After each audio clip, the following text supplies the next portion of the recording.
এখন রিক্সাওয়ালা তার কষ্টে অর্জিত পয়সা দিয়ে যদি কোথাও জাতির পিতা বঙ্গবন্ধু শেখ মুজিবকে শ্রদ্ধা জানাতে চাইল, তাকেও চরমভাবে নির্যাতন করা হলো, এমনকি মিথ্যা মামলা দিয়ে জেল খাটানো হলো। একটা খেটে খাওয়া মানুষ, শ্রমজীবী মানুষ, তার উপরে এত অত্যাচার কেন? আসলে একটা দেশে কোনো ন্যায় বিচার, আইনের শাসন যদি না থাকে, সে দেশটা এগিয়ে যাবে কীভাবে?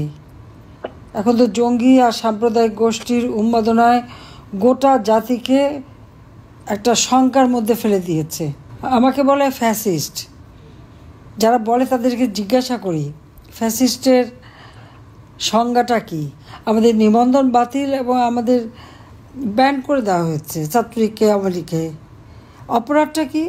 যে সমস্ত অপরাধ আমার উপর দিয়ে যে অপপ্রচার চালিয়েছিল, মানুষকে বিভ্রান্ত করেছে, কোমলমতি ছাত্রদের বিভ্রান্ত করেছে, তার থেকে সেই অপরাধগুলি কত গুণ বেশি হচ্ছে এখন, সেটা একটু বিবেচনা করেন। তাহলে স্বেচ্ছাচারী কে?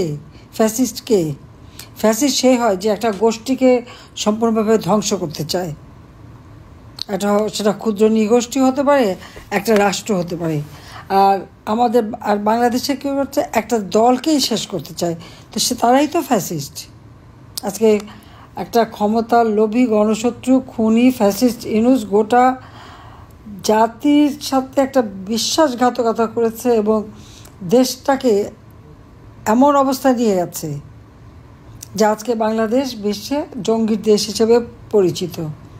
এটাই সবথেকে কষ্ট লাগে যে বাংলাদেশ একটা অসাম্প্রদায়িক চেতনার দেশ, যে বাংলাদেশ শান্তির দেশ, যে বাংলাদেশ উন্নয়নের বিস্ময়, আজকে সেই বাংলাদেশ শেষ। তো আমি এটুকু আশা করি আমাদের ছাত্রছাত্রী, শিক্ষার্থী তারা যে তাদের ভুলটা বুঝতে পেরেছে। যখন আমি গণভবন ছেড়ে চলে আসতে বাধ্য হই, তখন শুধু ওইটুকু বলে এসেছিলাম যে আমি ছিলাম, প্রত্যেকটা মানুষের জীবনে নিরাপত্তা নিশ্চিত করেছিলাম, কিন্তু আজকে একটা চক্রান্ত করে আমাকে বাধ্য করছে। তা আমি যখন থাকবো না তখন কী অবস্থা হয় সেটা সকলে একদিন বুঝতে পারবে। ঠিক সেটাই হচ্ছে এখন। আজকে দুঃশাসনের জাতাকলে সমগ্র জনগণ নিষ্পেষিত।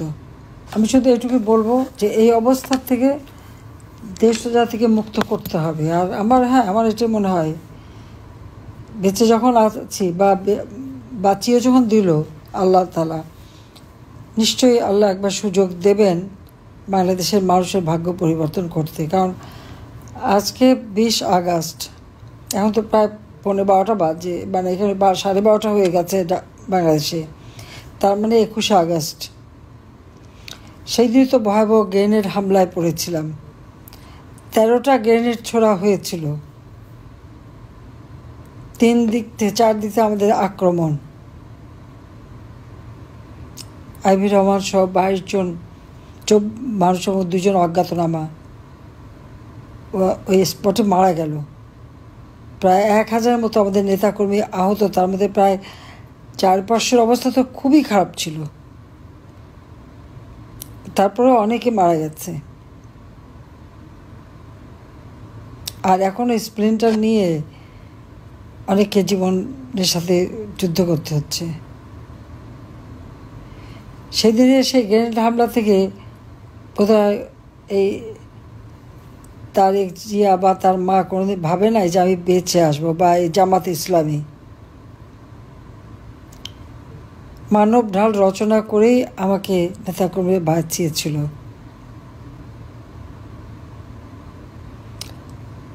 তখন ভেবেছিলাম যে বাংলাদেশের মানুষের কোনো কল্যাণের জন্য আল্লাহ আমাকে বাঁচিয়ে দিয়েছিল। আবার বিএনপি জামাত জোটের দুঃশাসনে যখন এমার্জেন্সি ঘোষণা হলো, তখন আবার আমাকে আগে গ্রেপ্তার করলো, মামলা দিয়ে হয়রানি। খালেদা জিয়া তো আমার বিরুদ্ধে 1 ডজনের উপরে মামলা দিয়েছিল, আর কেয়ারটেকার দিল আরও। তারপর যখন 2008-এ নির্বাচন হলো, সেই নির্বাচনে আমরা কিন্তু আবার সরকার গঠন করলাম। এবং সরকার গঠনই শুধু না, বাংলাদেশকে উন্নয়নশীল দেশের মর্যাদা এনে দিলাম যখন জাতির পিতার জন্মশতবার্ষিকী এবং স্বাধীনতা সুবর্ণ জয়ন্তী পালন করি। মেটিকুলাসলি ডিজাইন করে মানুষকে বিভ্রান্ত করে মিথ্যা অপবাদ ছড়িয়ে আমার প্রতি মানুষকে বিষাক্ত করে তোলা এবং আমাকে আর রেহানাকে তো হত্যা করারই প্ল্যান করেছিল। 6 বছর দেশেই আসতে পারেনি। জিয়াউর রহমান রেহানার পাসপোর্টটা দেয়নি, খুনিদেরকে ইন্ডেমনিটি দিয়ে পুরস্কৃত করলো। 2001-এ বিএনপি জামাত ক্ষমতায় এসে সেই অপারেশন ক্লিন হার্ট নামে আওয়ামী লীগ যুবলীগের অনেক নেতাকর্মীকে হত্যা করেছিল, তাদেরকেও দায় মুক্তি দিয়েছিল ইন্ডেমনিটি। আর 2024 সালে এসে ইউনূস দিল দায় মুক্তি 15 জুলাই থেকে যারা হত্যাকাণ্ড, অগ্নিসন্ত্রাস এবং যাদের দ্বারা শেষ আর মেটিকুলাস ডিজাইনের অংশ হিসেবে আবু সাইদকে হত্যা করলো। মুগ্ধ সহ যে ছাত্রদেরকে হত্যা করেছে, আমি তো হত্যা করিনি। পুলিশকে তো ওই মেটাল বুলেট ব্যবহার করতে একদম নিষেধ ছিল, শুধু রাবার বুলেট, এবং সেটাই হয়েছে। কিন্তু এই যে 7.62 বুলেটটা কোথা থেকে আসলো, কার হাত থেকে গুলি ছুড়ল? যখন এই 6 জন মারা গেল, আবু সাইদ, মুগ্ধ সহ 6 জন যখন মারা গেল, আমি যে জুডিশিয়াল ইনকোয়ারি কমিশন গঠন করে দিয়েছিলাম এবং জাতিসংঘের কাছে আমি সহযোগিতা চাইলাম এবং সেই কমিশন তদন্তের কাজ শুরু করেছিল, তারা রংপুরে বন্ধ গেল। ডক্টর ইউনূস এসে কিন্তু সেই তদন্ত বন্ধ করে দিল এবং তার একজন উপদেষ্টা সে যখন বলল যে এই বুলেট কোত্থেকে আসছে, এটা আমাদের ভালোভাবে তদন্ত করা দরকার, সরাসরি তাকে সরিয়ে দিল। তো এটা যে আবু সাইদের হত্যাকাণ্ড যে এটা ইউনূসেরই মেটিকুলাস ডিজাইনের অংশ, মাস্টারমাইন্ড দ্বারা সংঘটিত, এতে তো কোনো সন্দেহ কারো থাকা উচিত না। যদিও সব হত্যাকাণ্ডে মামলাগুলি সব আওয়ামী লীগের নামে, এবং যাদের দেখে দায় মুক্তি দিয়েছে তারা দায়ী দেখেই তো দায় মুক্তি দিয়েছে, অপরাধী দেখেই তো তাদের দায় মুক্তি দিয়েছে। তাহলে ওই মামলাগুলি সব আওয়ামী লীগের নামে হবে কেন? আজকে আইনজীবী, সাংবাদিক, সংখ্যালঘু সম্প্রদায়, সাংস্কৃতিক কর্মী কেউই তো রেহাই পাচ্ছে না, সবার উপরে নির্যাতন। একেবারে খেটে খাওয়া সেই রিক্সাওয়ালা, দিনমজুর, সেনজিওয়ালা থেকে শুরু করে একদম মানে সমাজের সব স্তরের মানুষকে হয়রানি।